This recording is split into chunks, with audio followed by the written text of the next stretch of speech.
na nagbigay ng 1,000, 2,000, 1,000, 5,000, and 3,000 pesos. Sige po, palakpakan natin si Lord. Ayan. So, ayan, mga family natin yan. AWAL fam yan.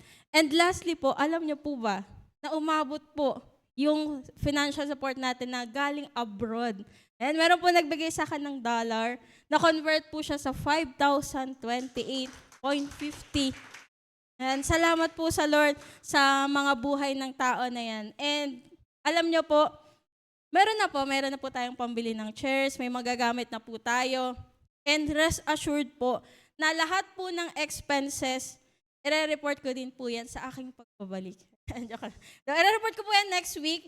So, baka next week, pag nag-open na po yung palawig, i-report ko po yan. And feel free po na i-ask din po yung financial na report about dyan. But so far, may pambili na po tayo ng chairs. Yung iba pong kailangan, pinagpipray pa po natin. And I know and I believe si Lord po ang magpo-provide. Amen po ba? Amen, di ba? So far, so good. Nag-provide si Lord.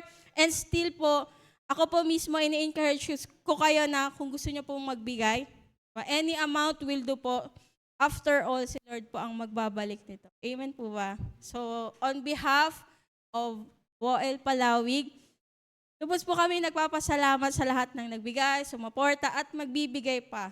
At naniniwala po ko, si Lord ang magbabalik ng siksik, liglig, at umaapaw na pagpapala. Amen po. So yan, sige this time, in-report ko muna bago ako mag-share ng word. Sige, batiin mo muna yung katabi mo. Good evening. And walang katabi si tatay, oh. Pwede bang tabihan nyo? So magandang gabi po tayo. Wala po kayong katabi. Sige. Ayan, magandang gabi. Sabihin mo ulit sa katabi mo, you are blessed na katabi mo ako. So online po natin, magandang gabi po sa inyo. Shout out po sa inyong lahat. Sa lahat po sa atin, online man, on-site, share po natin tong live stream kasi kung may gagawin si Lord sa atin, sure ako, sa makakapanood, sa maaabot ng live stream na to, may gagawin din. Amen po ba? So yan, share po natin. Sino dito ready na? Ito na talaga yan. Sino dito ready na? So yan, tatayo na po tayong lahat. And let's read from Philippians 2 verse 1 to 18. So, pagtulungan po nating basahin, medyo mahaba po. Mabilis po ako mapaos eh. Sige, basahin natin. 1, 2, 3, go!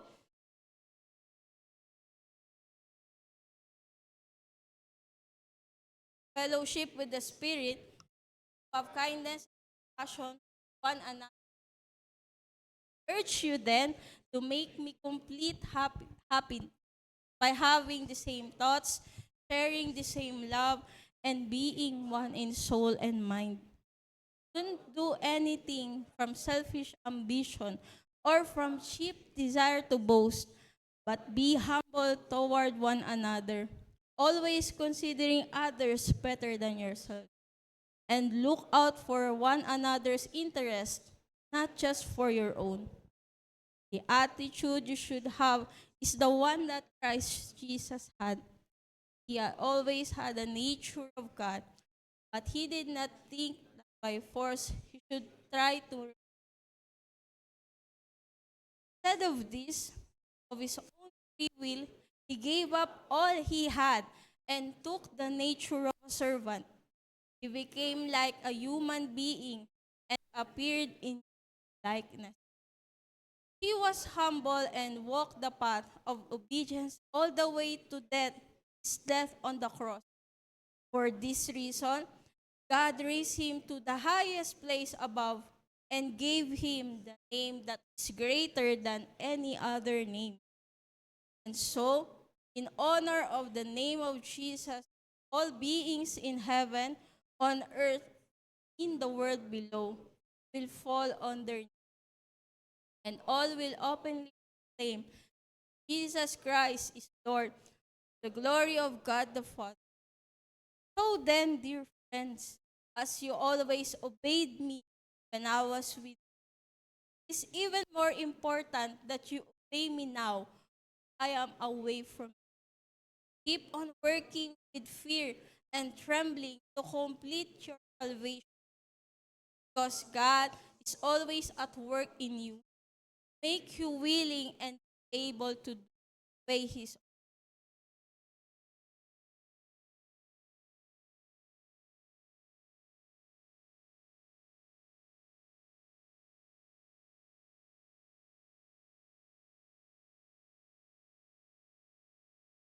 shine among them like stars lighting up the sea, to offer them the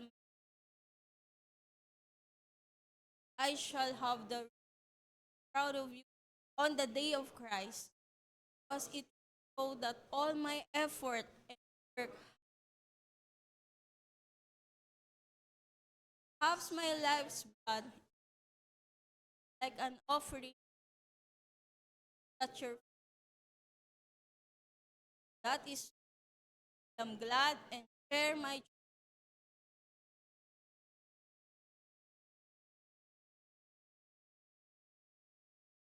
so mandali po tayong manalangin. Thank you, Jesus. Salamat pang sa puri po. Lord, we pray sa mga ito. Continue to lives pa. Lord, excite us sa word na i-relay mo sa amin, Lord. Lord, online man, on-site man, amin individually, kapin mo po kami, Lord God. Lord, yung word mo sa amin mag-penetrate and ito yung mag-lead sa amin para magbago, mag-transform, Panginoon, yung aming mga buhay. Salamat po, Panginoon, sa gabing ito. I pray na ikaw po yung makita, maranasan ng bawat isa. Lord, po ako, Panginoon, kundi Lord, glory mo, kabutihan mo, grasya mo, makita sa buhay. And Lord, sa mga oras din po na to, sama po namin online, bigyan mo po ang bawat isa ng maayos na internet connection hanggang matapos po ang live stream. Lord, maraming salamat po. Claim na po namin na may gagawin ka po. Maraming salamat po. Name, amen. Sige po, makakaupo na po tayo. So, tuloy na po tayo. Kapatid, alam niyo ba that two people can experience the same situation but ended up in different directions? Alam niyo ba na pwedeng pareho kayo ng pinagdadaanan, pero possible na maging magkaiba yung ending? So, bagyan ko po kayo ng example para mas magets po natin. Sino dito nag-work? Taas kamay.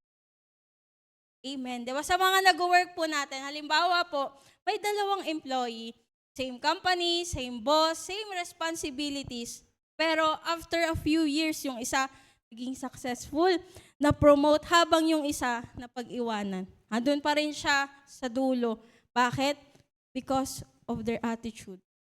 Nagkakatalo sa attitude. Yung isa ginalingan niya talaga, binuhos niya yung puso niya sa bawat ginagawa niya, sinipagan niya.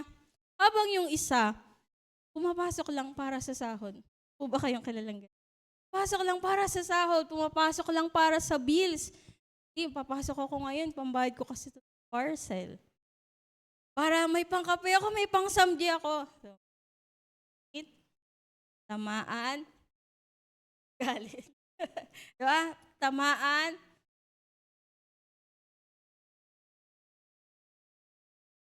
diba?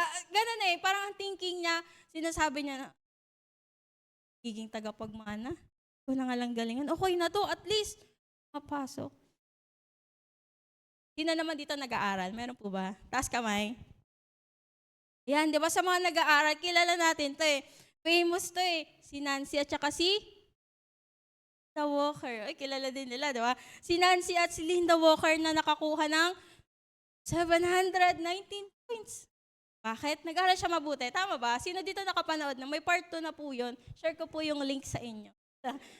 Diba, meron na po yung part 2. Diba, nag-aaral siyang mabuti. Ginalingan niya talaga. Sabi niya pa, papakita ko sa inyo. Kas ng isang estudyante na walang tigil sa pag-aaral at pagmemorya. Ako si Linda Walker. Galing ako sa Brook. Pakaboses ko na, no? Diba? Ganun yung ginawa niya. Nag-aaral siyang mabuti. Habang si Nancy, wala. Ginugulo lang siya. Nag-aaral siya. At nag-attitude. The difference, their attitude. Kapatid, ano ba tong attitude? Attitude is the way you choose to see and respond to events, situation, people, and yourself. Ito yung way mo na mag-respond sa mga bagay na nangyari sa'yo, sa mga tao sa paligid mo, at sa sarili mo mismo. Highlight natin, sige po, pakibasa natin, Philippians 2 verse 5. Basahin po natin. Isa pa po, lakasan natin.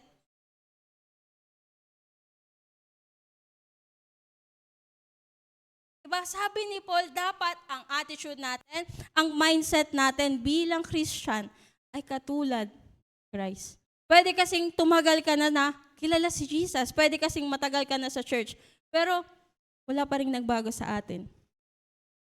Kaya nga po kapatid, tandaan natin, even if we start at the right place, diba kinilala mo si Lord? Even if we start at the right place, nagsimula ka ng tama, pero dahil sa wrong attitude mo, malilid ka nito, wrong direction. Kaya naman, join me in our message entitled, Your Attitude Determines Your Direction. Po sa online comment po natin, your attitude determines your direction. Sino dito nagsasabi, may tinuturo? Sino dito nagsasabi, may tinuturo si Lord sa kanya? Amen. Sino dito mag-amen siya ulit na sinasabi niyang mainaayos si Lord sa buhay niya? Amen. Di ba ang team natin for this whole year? Establish. Ni-establish tayo ng Panginoon. Ang tanong, fans. Si Lord ginagawa niya, yung part niya, ini-establish na tayo. Ang tanong, kaya yung response natin. First Sunday, natutunan natin kung paano tayo ini-establish ng Lord. Tama po ba? Sa buhay ni Pastor, tinuro ni Pastor. Last Sunday, ni-establish ni Lord yung inner being natin. Tama po? Yung inner self, pinapalakas, pinapatibay tayo ng Lord. And tonight, allow God to establish your attitude. Amen po ba? Attitude naman yung aayusin ng Lord. Sige, sabihin mo sa katabi mo, mahalaga kay Lord, attitude mo. Mahalaga kay Lord ang attitude mo. Sabihin mo ulit, attitude check. Wala na daw yung outfit check, attitude check naman. So, 3 bagay lang po to. Let me share 3 things, 3 attitudes na magdadala sa atin sa tama, maayos, at magandang direksyon ng buhay natin. Sige po, simulan na natin. Unang bagay, tayo po natin, attitude of humility. Sabi po kasi sa verse natin, so if there's any encouragement in Christ, any comfort from love, any participation in the Spirit, any affection and sympathy, complete my joy by being same mind, having the same love, being full accord of one mind. Verse 3, do nothing from selfish ambition or conceit, but in humility, count others more significant than yourselves. Let each of you look not only to his own interests, but also to the interests of others. So yan, na-highlight po natin yung word na so if there. Sabihin natin, so if there. So if there, diba sa biglaang basa, parang sinasabi ni Paul na kung meron man na-encourage sa inyo, kung meron mang na-encourage sa inyo sa pamamagitan ng buhay ito, na sa unang basa, possible na makuha natin. Ang sinasabi ni Paul, possible na meron, possible na wala. Pero you know what, kapatid? Yung word na if dyan, that doesn't mean na if meron, if wala. Ang minimin ni Paul dyan ay meron talaga. Ang minimin ni Paul dyan ay parang pwede nating palitan yung if ng since. Sa Tagalog, dahil.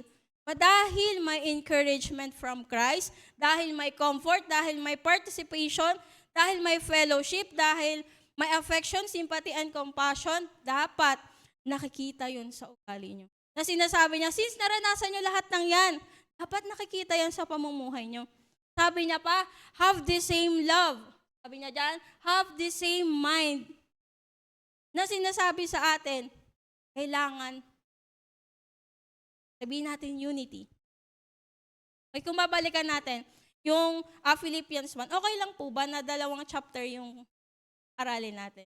Extend lang po tayo mga 2 hours, okay. So, Philippians 1, balik po tayo, Philippians 1, sabi niya kasi dito, whatever happens, conduct yourselves in a manner worthy of the gospel.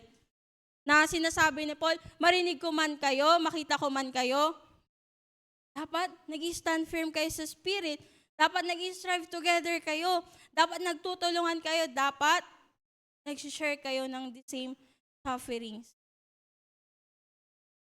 Itong chapter 1, chapter 2, magkarugtong talaga sila. Ito yung command ni Paul sa mga Philippi na sinasabi na kailangan nila ng unity. Inuutos ni Paul sa kanila na maging united sila. Sabihin natin united. Tanong niyo po ako bakit? Bakit? Kasi may mga battles sila outside ng church. May mga battles sila kung saan nararanasan nila yung persecution, opposition, conflicts, mga struggles na nararanasan nila sa ibang tao. Pero hindi pa natapos si Paul doon. Hindi pa natapos si Paul na sinasabi niya, uy, maging united kayo. Bakit?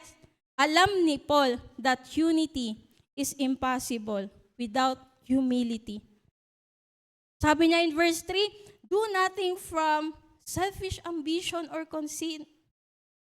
Himay-himayin natin yung word na selfish ambition. Meron siyang Greek word na eretheia, which literally means selfishness. Self-centered. Yung gusto niya sa kanya lang yung attention. Yung gusto niya siya yung bida. Pangalawa, sabi niya doon, conceit. Alam niyo po ba yung conceit, masarap to yung may kalamansi. Ay, pansit po ba yan, tay? Sorry po. Yung conceit po ang ibig sabihin niya, vain glory, empty pride. Itong mga tao na to, they are craving for recognition, praise, status. Na sinasabi ni Paul sa kanila at sa atin din, stop living to promote yourself, but rather start living to value others. May mga tao kasi na nakakahalubilo natin na gusto nila sila laging bida-bida.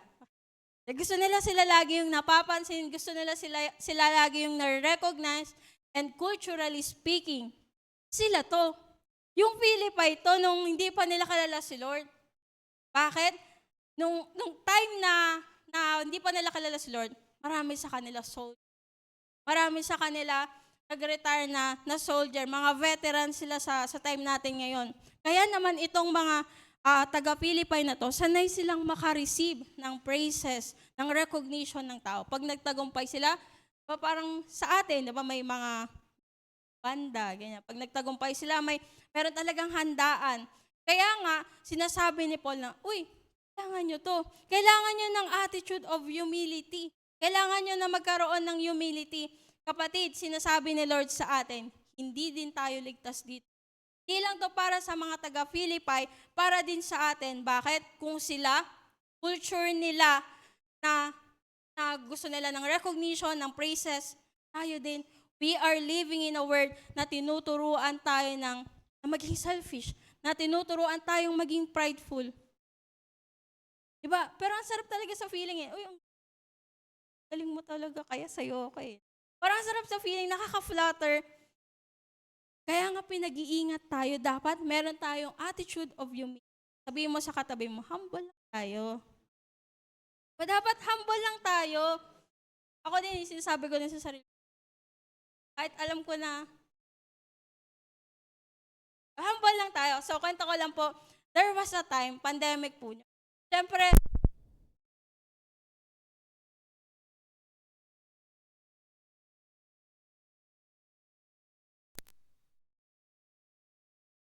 praise. Ayan. Diba, pag nag-comply ka, pwede ka nang lumabas. So, yan, nag-comply ako ganyan.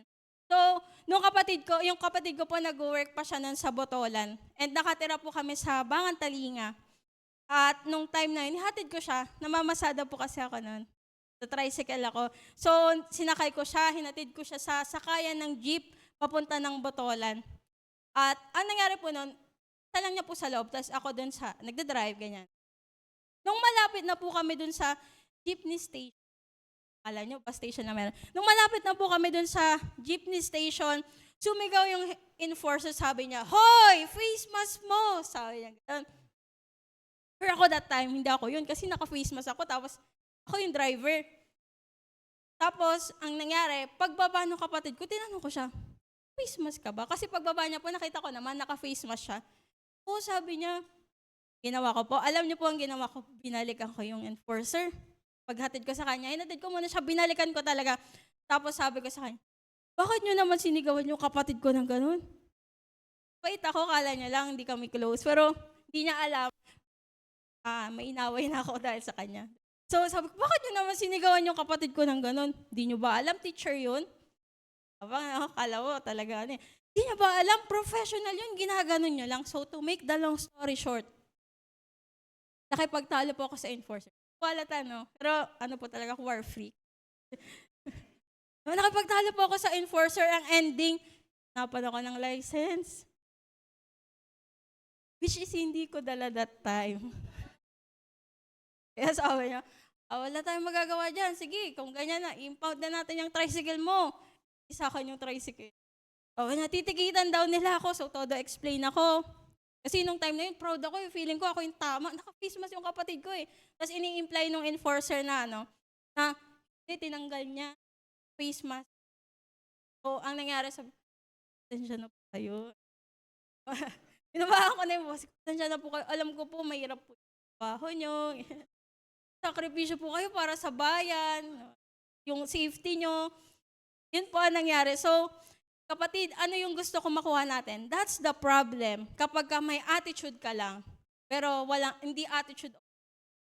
Kapag wala kang pagpapakumbaba, ma-attitude ka lang. Meron pa po, related din to sa license. So, nag-exam po ako sa LTO.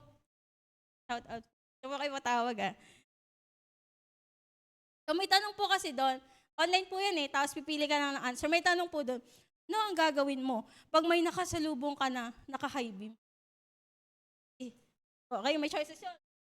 A, iiwas ka na lang ng tingin para hindi ka ilaw. B, titignan mo lang yung ilaw hanggang magpakasilaw ka. C, sisilawin mo din mag-high beam. So ako, sabi ko, talaga yung ginagawa ko May score to pag bumagsak ako, mag-retake ako. So ang sinagot ko po, A. Minsan po ganito yung nangyayari. Minsan, alam mo naman na tama ka naman talaga. Pero ang thinking mo, sila naman, ko na din.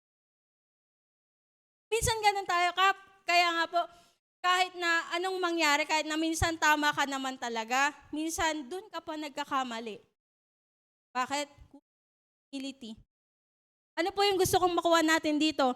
Kung walang mag-humble down sa atin, pareho kayong talo. Ako nga po, to be honest po, kapag hindi po ako inaayos ng Lord, hindi ako binago ng Lord, feeling ko sikat na. Sikat ako, bakit? Kasi trending na ako sa road rage.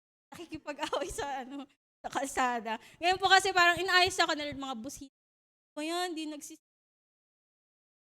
na lang po ako. Pero siguro pag hindi ko nakalala si Lord, baka pinatawag na rin ako. Trending na ako ngayon sa Facebook. Pero yun kapatid, makita natin na kapag walang humility, walang mangyayari. Kaya nga sabi ni Paul, but in humility, count others more significant than yourselves. Tandaan po natin, humility doesn't mean thinking less of yourself, but thinking yourself less. Na sinasabi, hindi naman sa wala kang value, ibig sabihin lang nito, mas pinapahalagahan mo, nire-respeto mo yung iba. Kaya nga po sa church, laging pinapaalala ni pastor, hindi pwedeng naglilingkod ka tapos gusto mo bida-bida ka. Kasi pag ganun, mag-artista ka na lang. Ang paglilingkod, hindi po nakabase yan sa ikaw yung nakikita. Diba? Ang paglilingkod, hindi yun nakabase sa appreciation ng iba. Kung iisipin natin, mas madaling maging proud kaysa humble, but that doesn't mean pipiliin na nating maging proud. Dapat, the more na nakikilala natin si Lord, dapat mas nagiging humble tayo. Tanong niyo sa akin, bakit? Bakit? Kasi si Lord mismo, si Jesus mismo, nag-humble ng sarili niya to save us. Amen po ba? Lord mismo, pa siya sa langit para i-save tayo. At kapag nag-humble down tayo, it strengthens the relationship. Pansin niyo po, pag pareho kayong mataas yung pride, mas lalong nagkakagulo. Mas walang naaayos, palaging may misunderstanding, palaging nag-aaway. Kaya nga po, kapag may humility, ibig sabihin, growth Kapag nagpapakumbaba ka na, ibig sabihin, meron ka ng growth, di lang spiritually, kundi emotionally and socially. So ang tanong sa atin, paano naman kaya tayo magkakaroon ng attitude of humility? Una po, admit mistakes, accept correction. Sabihin mo sa katabi mo, hindi ka perfect. Nobody's perfect. Si Lord lang ang perfect. Kaya nga po dapat tayo, open tayo sa advice Hindi mo sasabihin, bakit ikaw nga ganito ka Tinutulungan ka na nga nag-a-advise, ikaw nga ganito ka Kaya nga po sabi sa Proverbs 11 verse 2, when pride comes, so does shame, but wisdom brings humility. Tandaan po natin, a humble person is a teachable person. Ang taong nagpapakumbaba, sila yung willing pa-correct, magpaturo. Tandaan din po natin na dapat we need to talk less and pride wants to talk. Yung mga taong prideful, gusto nila sila yung magaling, sila yung tama. But humility ay yung mga taong willing to. Kapatid, tandaan natin, it's not about winning an argument. It's about growing and choosing to value other and lastly, focus on others instead of yourself. Sinabi na natin yan kanina, dapat mas nagpo-focus tayo sa iba.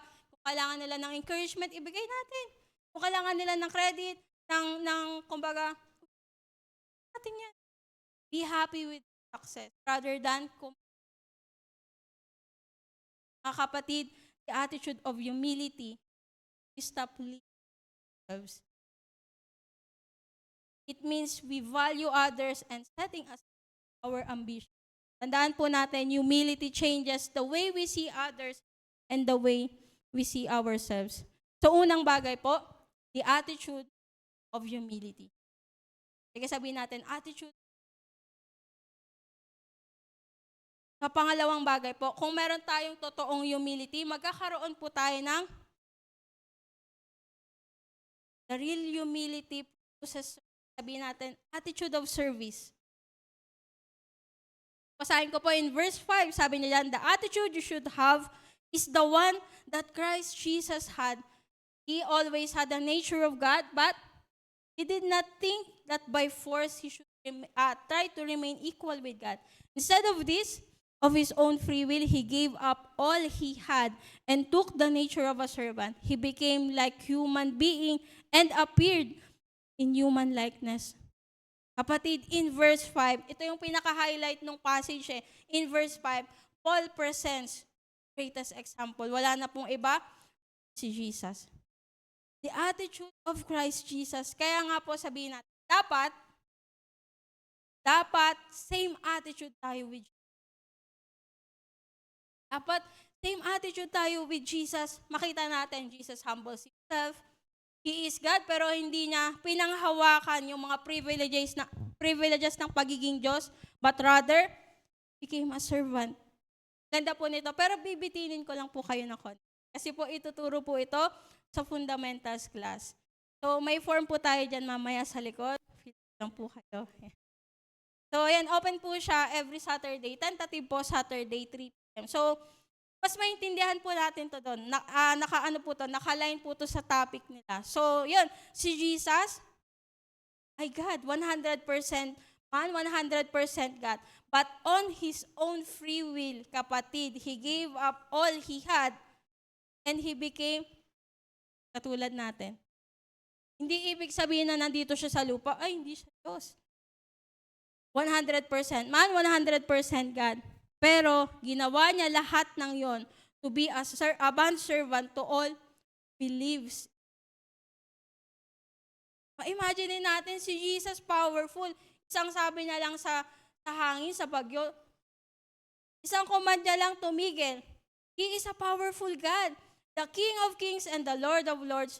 Naging servant ng katabi mo. Naging servant ng humanity. That's the attitude of service. Para mas maintindihan natin, in John chapter 13, mababasa natin po yung account where Jesus washes his disciples' feet. Kung babasahin po natin yon, andun yung lahat nakalatag. Pero i-sum up natin, imagine this scenario. Nangyari to after ng Last Supper nila. So, syempre, alam natin si Jesus kasama yung disciples niya, but someone is missing. Nung time nila in Jewish culture, kapag ang bisita nang galing sa labas, ibig sabihin, diba, maalkabok yung paa, kailangan na hugasan. A servant must wash their feet. Pero kapatid, that time walang servant.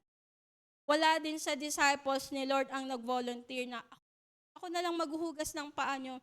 Possible nga po, nagtuturoan pa sila eh. Ikaw, sir. Nagtuturoan sila. Pero ang ginawa po ni Jesus, tumayo siya, nag-ready siya ng towel, ng tubig, para siya yung maghugas ng kanyang mga disciples. Kapatid, bakit ko po ito kinikwento? The lesson na gustong ituro ni Jesus sa kanya at sa atin, sa kanyang mga disciples at sa atin, is to humble ourselves. Na siya mismo, Diyos na siya. Master nila, teacher nila, siya mismo. Nagpakababa, nag-humble down para pagsilbihan sila. Kapatid, makita natin, magkaiba yung view ng mundo, magkaiba yung view ng God's kingdom. Sa mundo, yung mga powerful, yung mga famous, rich, pa yung mga artista, sila yung mga pinagsisilbihan. Tama po ba?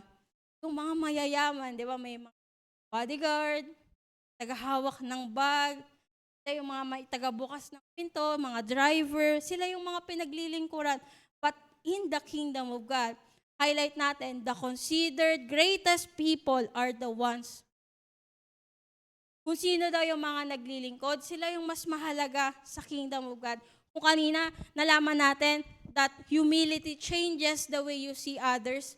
This time, our service changes the way you treat others. Paano? Sa paglilingkod.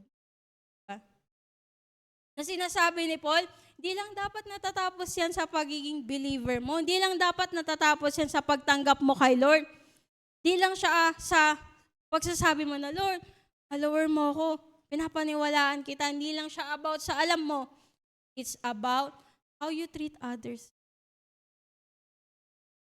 Pati hindi siya about sa dami ng followers mo. Yeah. Kasi kapag ngayon, kapag namin mong followers, parang sikat. Hindi siya about sa dami ng reaction sa post mo. Kapag nag-react sa yung i-post ko, tatampukan. Hindi siya about doon. Hindi siya about sa dami ng views ng mga reels mo. But it's about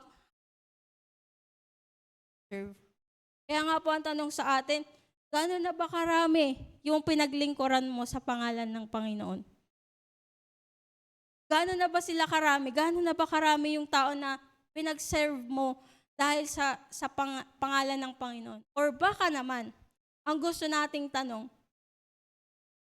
baka naman ikaw, mas gusto mo na kapatid. Kaya nga po magkaroon tayo ng attitude check. Tandaan natin, service is not optional. Dapat maging attitude natin to. Dapat maging natural sa atin ang tumulong. Dapat tayo pinipilit.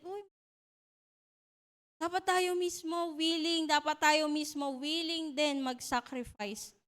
Again, wala na tayong best example kundi si Jesus. Jesus humbles himself. Jesus served and sacrificed. Ibig sabihin, kapatid, service requires sacrifice.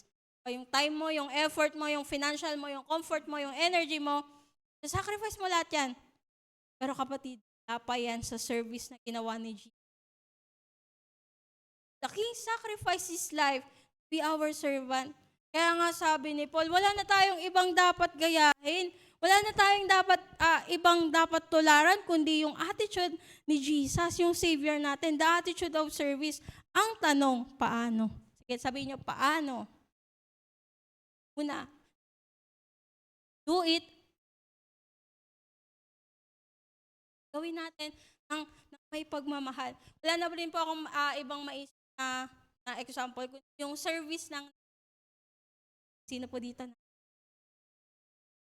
Meron po ba? Yan, mga nanay. Diba po, yung mga nanay, salamat po sa mga buhay nila. Kasi yung mga nanay natin, hindi natin sila na-appreciate, pero sila yung gumigaga, magluluto, pagising mo, kain ka na lang. Minsan, yung kainan mo, iiwan mo pa sa lamesa, ugasan. Tapos pag malamig yung panahon, pag-iinit ka pa niya ng tubig. Kasi baka ubuhin ka, sipunin ka, may mainit na tubig dyan. Kaya pagpapasok ka, may naka-prepare na yung baon mo.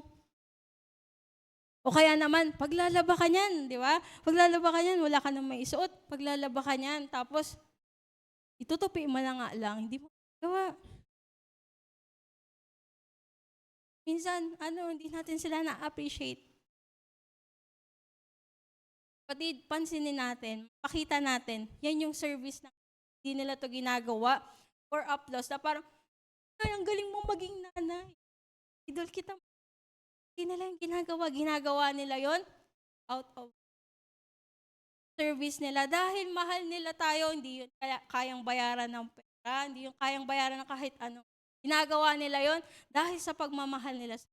Do it. Pangalawa po, do it even if, sabi nga po sa atin, small matter, walang malaki, maliit na paglilingkod. Serve even if people don't see you. Remember, God sees every service. Tandaan natin, you are not serving for applause, but because of what Jesus did. Di ka nagsiserve para palakpakan ka. Nagsiserve ka kasi alam mo kung ano yung ginawa ni Jesus sa cross naman. Para sa atin, dahil sa pag-ibig niya, dahil sa grasya niya. Kaya naman, kakayanan nating mag. And lastly, do it not just for your convenience. Parang, ay, hindi ako busy ngayon. Serve ako. Ay, feeling ko, kaya kong trip ko ngayon. Yung hindi ganun yung paglilingkod. Ang paglilingkod, walang pinipili. Commitment po ang paglilingkod. Dapat maging buhay natin ang paglilingkod, hindi Diyos sa kapwa. So, pangatlong bagay na pa ko. Una po, attitude of humility. Pangalawa po, attitude of service. And here's the catch. Pag naglingkod ka, hindi talaga maiiwasan na papagod ka. Kasi ibibigay mo talaga yung lahat mo sa paglilingkod mo. Time, talent, treasure. Bigay mo lahat yan At there are times na feeling mo, and that will lead attitude of gratitude. Sabihin natin, attitude. Sabi po sa verse natin, do everything without complaining and arguing. Dapat wala daw complaining at arguing. Sa case ng Philippi, ni-remind sila ni Paul, kasi possible, umabot na sila sa point na nagko-complain sila. Nagtatalo-talo sila. Kasi isipin mo, ikaw ba naman? Nakilala mo si Lord. Ang kapalit nun suffering, ang kapalit nun persecution, and worse, yung kasi nung time nila, pinapapatay yung mga Kristiyano Ikaw ba naman? Kaya naman si Paul, ni-remind sila, huwag kayong magtalo-talo, huwag kayong magreklamo. Kapatid, magandang reminder din po ito sa atin that having an attitude of gratitude is doing everything without complaining. Kung may ginagawa ka, tapos nagreklamo ka din naman, wag. Nunumbat ka, wag na lang. Kung kanina, humility changes the way you see others. Kung kanina, service changes the way you treat others. This time, kapatid, gratitude changes the way you see. Kapag may puso ka na mapagpasalamat, magiging iba yung view mo, magiging iba yung perception mo sa buhay. Babaguhin ng attitude of gratitude mo ang perspective mo sa buhay from a complaining heart to a thankful heart. Sino dito, aamin siya na may mga pinagdadaanan siya? Lahat po tayo may pinagdadaanan at usually, ang response natin, i-ask natin si Lord, naglingkod naman. Sumusunod naman ako sa iyo, bakit ko to kailangan pagdaanan? Pero kapatid, but when we have the attitude of gratitude, kaya pa din nating magpasalamat sa kabila ng lahat ng ating pinagdadaanan. Tandaan po natin, gratitude hindi lang po siya para sa good news, sa mga good times, sa mga happy times, happy moments, para din to sa mahirap, mabigat. Dapat lagi tayong magpapasalamat. Kaya nga sabi ni Paul in Philippians 1 verse 3-5, I thank my God every time I mention you in my prayers. I'm thankful for all of you every time I pray. It's always a prayer full of joy. I'm glad because of the way you have been my partners in the ministry of the gospel from the time you first believed until. Nagpapasalamat pa rin siya sa buhay ng mga tao na yun. Nagpapasalamat siya sa Diyos. Take note, kapatid, nakakulong si Paul nito. Dahil sa But still, makita natin, na mismo nang galing, I thank God. Papasalamat pa din siya. Makita natin, ang pagkakaroon ng attitude of gratitude is a choice. Pinipili siya, it's a decision. So, para mas maintindihan natin, for example, ganito yun eh. Kunwari, meron akong glass ng water, tapos kalahati lang yung laman niya. Ito yung perception ng mga taong nagko-complain, taong hindi mapagpasalamat. Ang sasabihin nila, uy, you have a half empty glass of water. But the others might say, yung mga taong mapagpasalamat, uy, you have half full. Mas positive yung thinking ng mga taong mapagpasalamat. Hindi sila nagko-complain, uy, lahati na lang yan, paubos na yan. Tapos yung iba sasabihin nila, uy, meron ka pang kalahati. Pag ganun yung attitude of gratitude, kapatid, learn to appreciate. Kasi kapag nagko-complain tayo, mag-ingat din tayo kasi nakikinig sa Lord. Na parang sinasabi natin, grabe Lord, sobrang init ngayon. Pero pag tag-ulan, Lord, bakit walang araw? Maghanap ka ng araw. Lord, gusto ko ng trabaho.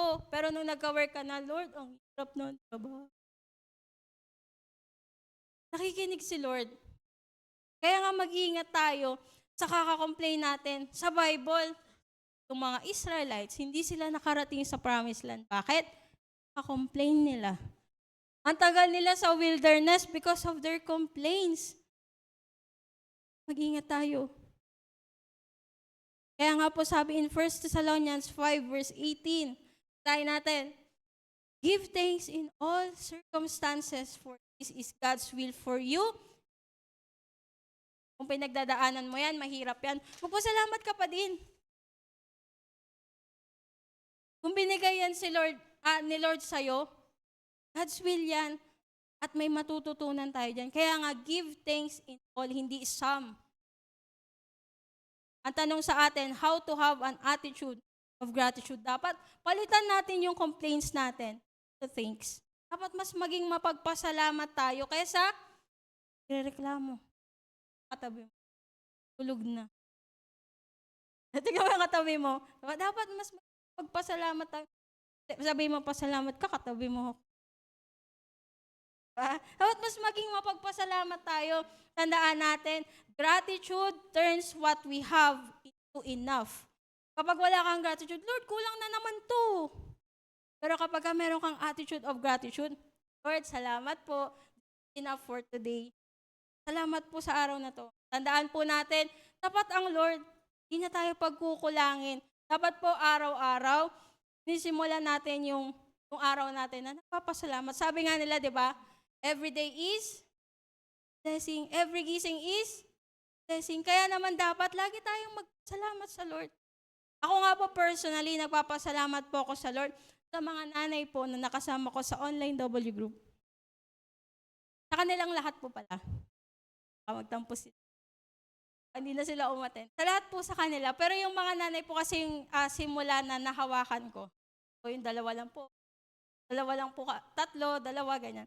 Pero nung nalaman ko po na ako na yung hahawak ng online W group ni Pastor, sabi ko, Pastor, wag na lang po kayo, hindi po kami magkakaintindihan eh. Hindi po kami compatible, mga nanay na po yan. Hindi po ako makaka-relate sa mga pinagdadaanan nila. Ano ko nanay, Pastor eh. Sabi niya, kailangan mo bang maging nanay para may... Ayan, nauna yung complaint ko. Pero syempre si Pastor yan, sumunod ako. Matingin ko, sige, try lang. Pag hindi nag-work, so, trinay ko lang. Sige, sabi ko, ako. Tapos, to make the long story short, alam niyo po ba, 1 year na po kami sa team.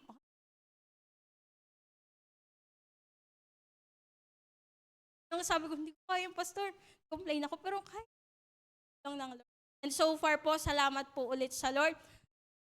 Kami, tila na lang po kami 3, 2, ganyan. Nadadagdagan po kami. And pinaka-pinagpapasalamat ko sa Lord, kasi somehow, dun sa online W group namin, pag nag-uusap po kami, nahihili yung pagka-miss ko kay mama. Kasi mga nanay yan eh.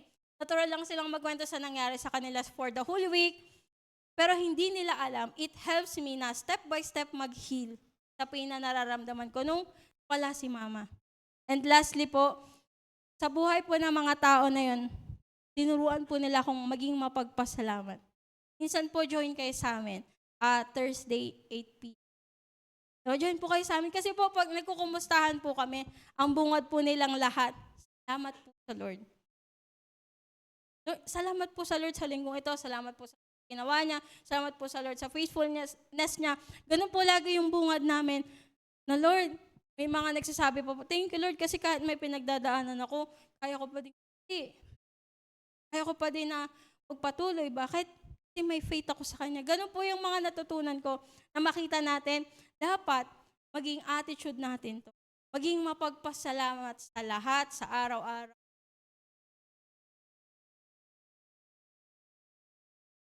As I end po, kapatid, magkaroon tayo ng attitude check sa mga oras na to.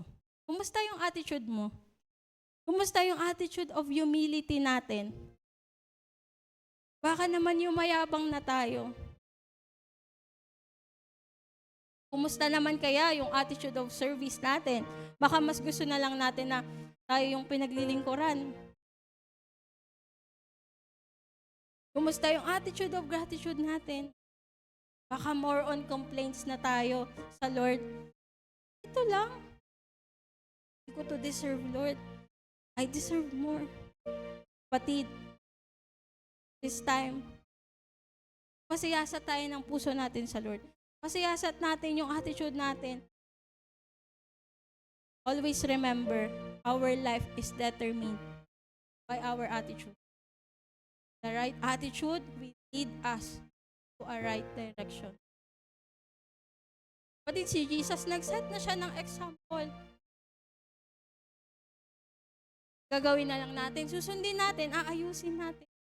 So this time po, pwede po ba tayong lahat ay pipikit? And allow God to speak to us. Kaya mo muna yung katabi mo. Kausapin mo muna si Lord. Lapit ka muna sa Lord. Kailangan mo magrepenta, Lord. Nabang na kasi ako Lord. Kulang na po ako sa paglilingkod. Lord, more on complaints na po ako. This time, lapit ka sa Lord. Amin ka lang. Lapit ka ng may humble heart. Usapin mo ang Lord. Allow God to change that attitude. Come on, church. Usapin mo ang Panginoon.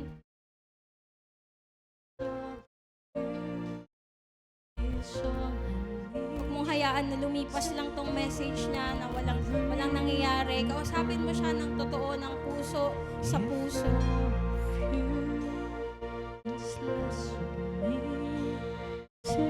I-admit mo kung may mali sa attitude mo na gusto mong ipaayos sa Lord.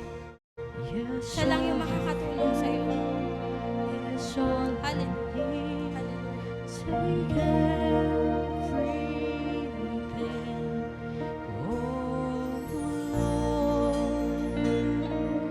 Change me like only you can. And here in my heart in your hand, Father, I pray, make me more. Pwede po bang lahat tayo ay tatayo? Bilang response sa message ng Lord sa atin. Tatayo tayo. Sa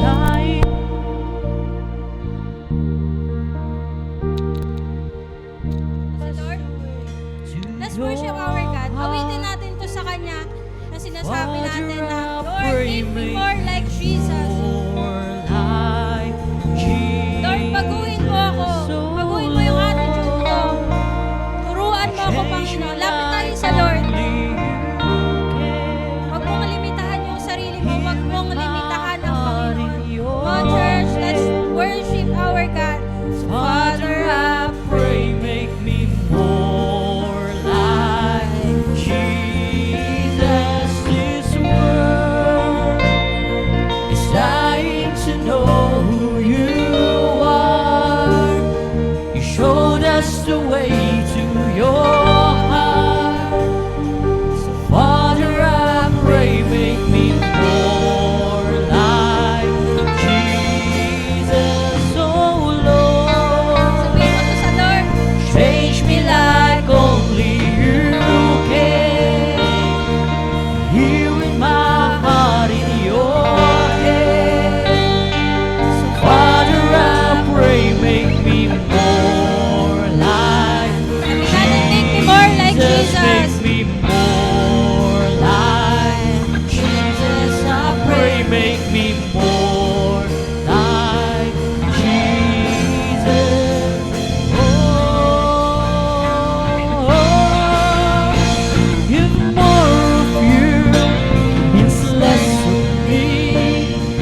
Yes, all of you is all I need.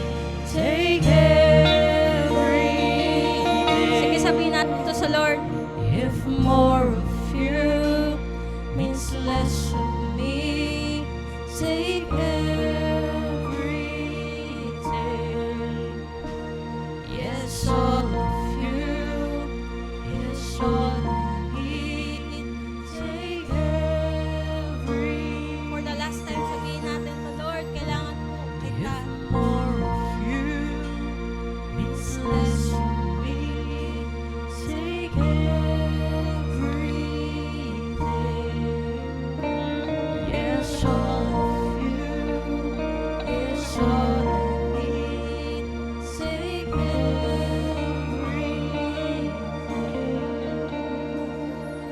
So, sige, kausapin natin si Lord.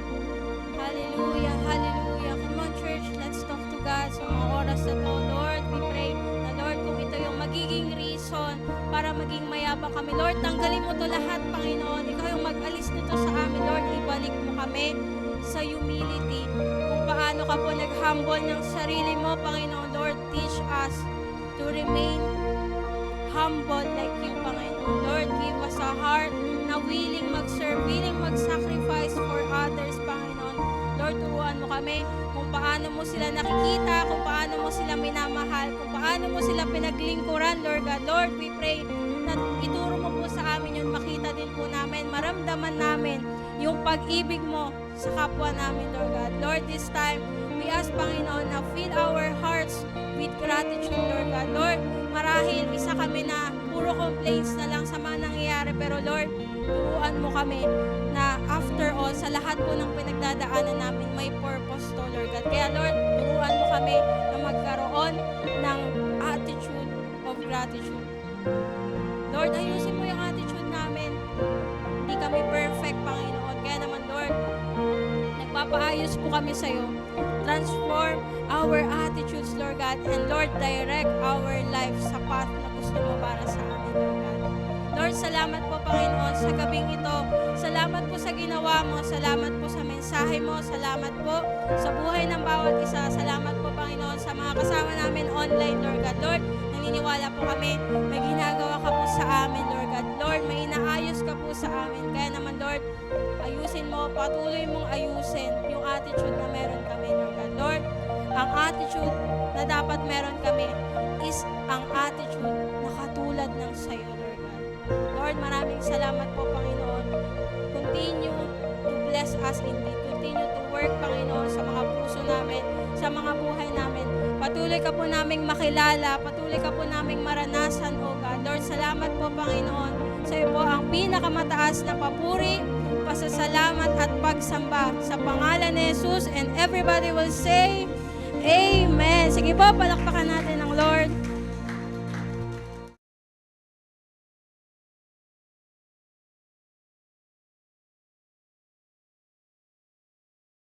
Praise. Ayan. Amen. Ayan. Grabe. Wala talagang sayang kapag nakikinig tayo ng Word of God. Amen? Amen. So mga kapatid, kapag titingnan natin ang ating buhay, no, napakahalaga na may tamang direksyon tayo sa bawat hakbang na gagawin natin. Tama po? So let's move on to our Connect katanungan. Ayan. So there are 3 things na magdadala sa atin sa tamang direksyon ng ating buhay. Ano yung una? Ay, naku, uulitin mo, Ate Eileen. Ano po yung una? Wow, attitude of humility. Pangalawa po, attitude of service. And pangatlo po, wow, grabe. Hindi na po natin ulitin. So the question is, paano mo ito i-apply sa iyong buhay? Yung tatlong yon, attitude of humility, service, and gratitude. Paano mo mai-apply ang attitude of humility, service, and gratitude sa iyong buhay? Yan. Yan po ang ating Connect katanungan. Sige po, mag-isip-isip po muna kayo. Bago yan, no, gusto ko pong i-recognize, sino po dito yung mga first time lang naka-attend ng ating church? Pwede po bang taas na po na kamay? Huwag na po kayo mahiya. 1, 2, dalawa lang po. Dalawa lang po. Ayan, dalawa po. So welcome po sa ating church. Palakpakan po natin sila. Welcome po sa ating church. No? Gawin niyo po itong pangalawang tahanan and hopefully, makita po namin kayo next week. Ay, hindi sila sumagot. Amen? Amen. Ayan. Welcome po kay John Tyler De La Torre and John Win Arcelao. Ayan. And syempre, balik na po tayo sa ating Connect Katanungan. Ulitin ko po, paano mo may a-apply ang attitude of humility, service, and gratitude sa iyong buhay? So now, tayo po tayo. Sa mga bago po, ayan, puntahan niyo po sila. Yung mga ano. So tayo po tayo, hanap po kayo ng kakausapin niyo. So your 1 minute starts now.